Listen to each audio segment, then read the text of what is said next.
وسهلا ومرحبا بكم في فيديو أخرى مباشرة حول le diagnostic physiothérapique et le traitement physiothérapique de notre pathologie. اليوم الفيديو رقم 1 بعد ما كملنا les 100 premières vidéos فيما يخص le diagnostic physiothérapique et le traitement physiothérapique. في les 100 premières vidéos حكيت على أكثر من 300 pathologies, comment faire le diagnostic physiothérapique et le traitement physiothérapique. les vidéos هذم اللي قاعد نقدم فيهم هما كذلك دفاع عن المهنة، عن مهنة العلاج الطبيعي. كيفاش تقولوا انتم كيفاش؟ هو تعريف بهذه المهنة التي تصنفها منظمة الصحة العالمية كمهنة مستقلة في قطاع الصحة. C'est-à-dire, le physiothérapeute est capable أن يوجه le patient و le physiothérapeute يعمل le diagnostic physiothérapique et le traitement physiothérapique. عدد les pathologies اللي نجم le kinésithérapeute يعمل فيهم le diagnostic physiothérapique et le traitement physiothérapique هو عدد كبير برشا. Déjà حكيت على 300 pathologies en ce qui concerne le diagnostic physiothérapique et le traitement physiothérapique ومازال باش نحكي أكثر وأكثر وأكثر. وساشي معناها أعرفوا أنه ما حكيته هو جزء من ما يعرفه لو كينيزيثيرابوت، وبالتالي دفاع عن المهنة في إطار أني نعرف بها. الفيديو هذم نجم يشوفوهم معناها من عديد الجهات من العالم ويعرفوا أهمية العلاج الطبيعي ومعناها قديه لو فيزيوثيرابوت اي كابابل معناها أنه معناها يقدم في قطاع الصحة. مرحبا بكم ونتعداو الآن إلى فيديو أخرى. On va parler de ce qu'on appelle la ténosynovite. La ténosynovite, حكيت قبل على la synovite au niveau de la main, au niveau du pouce, au niveau du tendon de l'extenseur du pouce et de l'adducteur du pouce. Comment faire le diagnostic physiothérapique et comment faire le traitement physiothérapique. حكيت كذلك على la ténosynovite et la synovite au niveau du genou في فيديو سابقة comment faire le diagnostic physiothérapique et comment faire le traitement physiothérapique. اليوم باش نعطي une façon de diagnostic physiothérapique اللي نستعملوها les kinésithérapeutes dans le bilan de diagnostic physiothérapique à chaque fois qu'il y a une synovite. Je vais parler de ça lors de cette vidéo, puis je vais parler du traitement physiothérapique. Pour la ténosynovite, pour le tableau clinique, il se caractérise في معظم الحالات par une douleur au niveau de l'articulation وين نلقاو la ténosynovite. في معظم الحالات كذلك la synovite s'accompagne par une tendinite au niveau du tendon de muscles situés au niveau de l'articulation وين نلقاو la synovite. Encore, فما une gêne fonctionnelle là où il y a la synovite معناها dans la réalisation de mouvements معناها اللي يبداو des mouvements مرتبطين بالarticulation اللي نلقاو فيها la synovite وكذلك فما ce qu'on appelle la douleur. توا باش نعطي des tests spécifiques dans le contexte du diagnostic physiothérapique de la ténosynovite. Quelle que soit la ténosynovite وين موجودة, ces tests favorisent le diagnostic ou permettent le diagnostic physiothérapique de la synovite. Alors, on va commencer. Alors, on va mettre tout d'abord le tendon de la région اللي صايرة فيها la synovite en étirement. On va mettre le muscle en étirement. Par exemple, si la synovite concerne les fléchisseurs au niveau du pied. Alors là, on va faire une extension du pied maximale.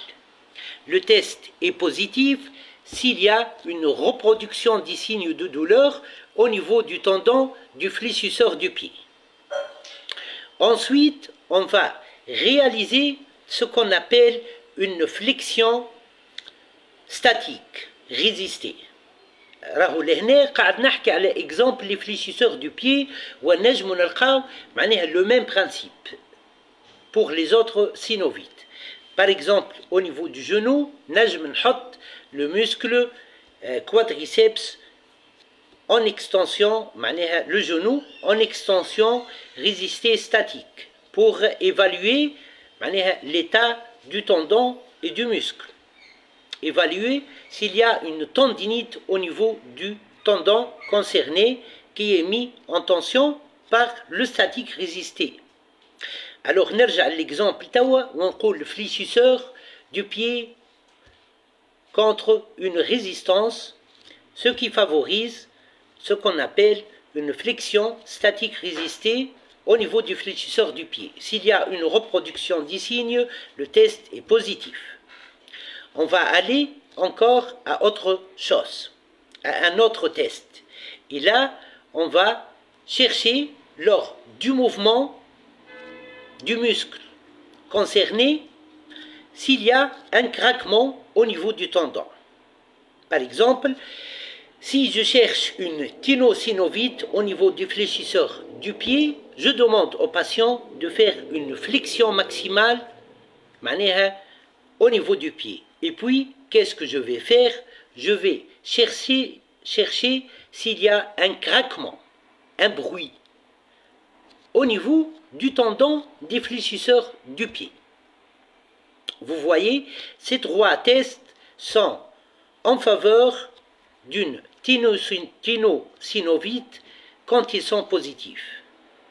Là, il faut juste chercher s'il y a ce qu'on appelle une chaleur au niveau du tendon des fléchisseurs. Trois tests positifs plus trois tests positifs, le diagnostic physiothérapique est une tinosynovite. Trois tests positifs plus présence de chaleur au niveau de la région concernée, principalement au niveau du tendon concerné, veut dire un diagnostic physiothérapique de tinosynovite. Voilà. Et نقيسوا على ces tests pour faire le diagnostic physiothérapique pour différentes tinosynovites. On passe actuellement à ce qu'on appelle le traitement physiothérapique. Et là, il y aura des astuces. Pour la pour évacuer l'œdème, l'épanchement, on va utiliser des bandes adhésives, des bandes de type K-tapping. Le tapping kinésithérapique, c'est une méthode utilisée par les kinésithérapeutes dans le traitement physiothérapique.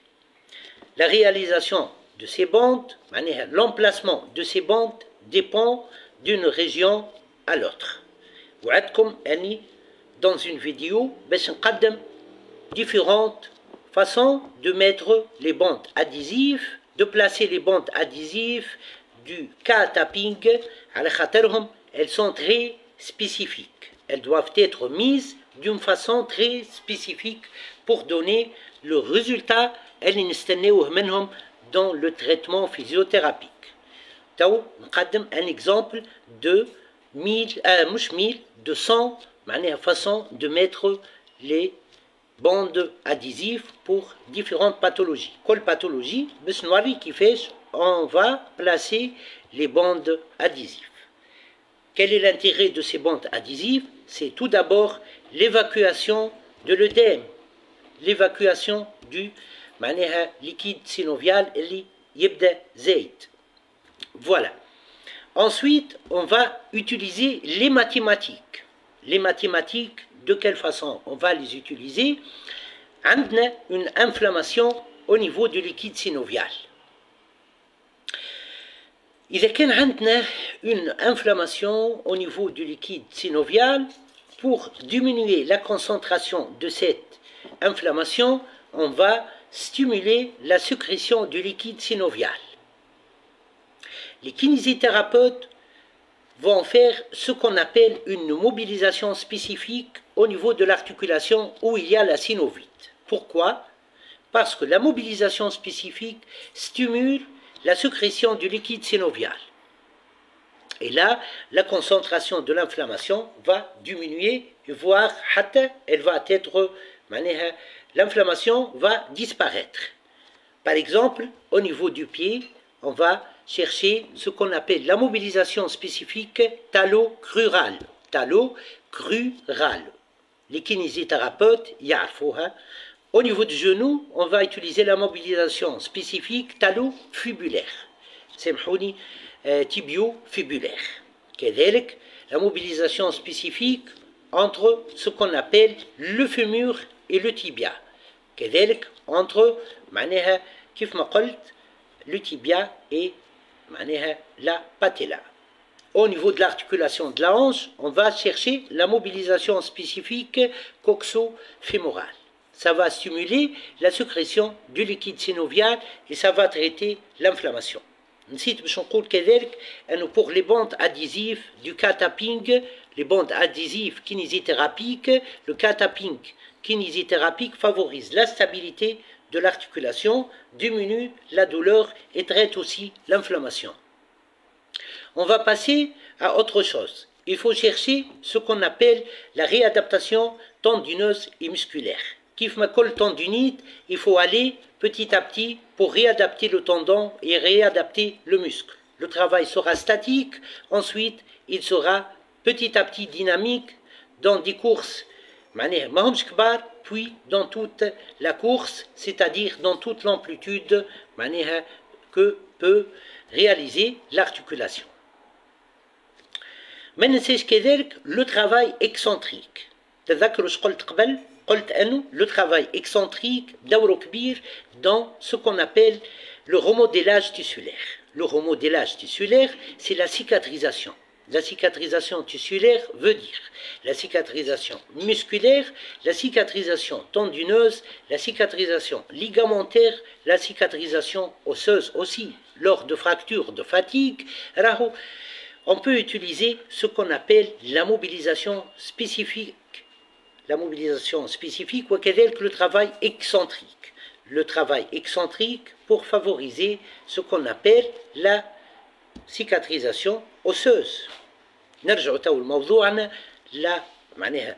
renforcement en excentrique, le travail musculaire en excentrique favorise la cicatrisation tendineuse. Lors de ténosynovite, il y a une inflammation au niveau du tendon.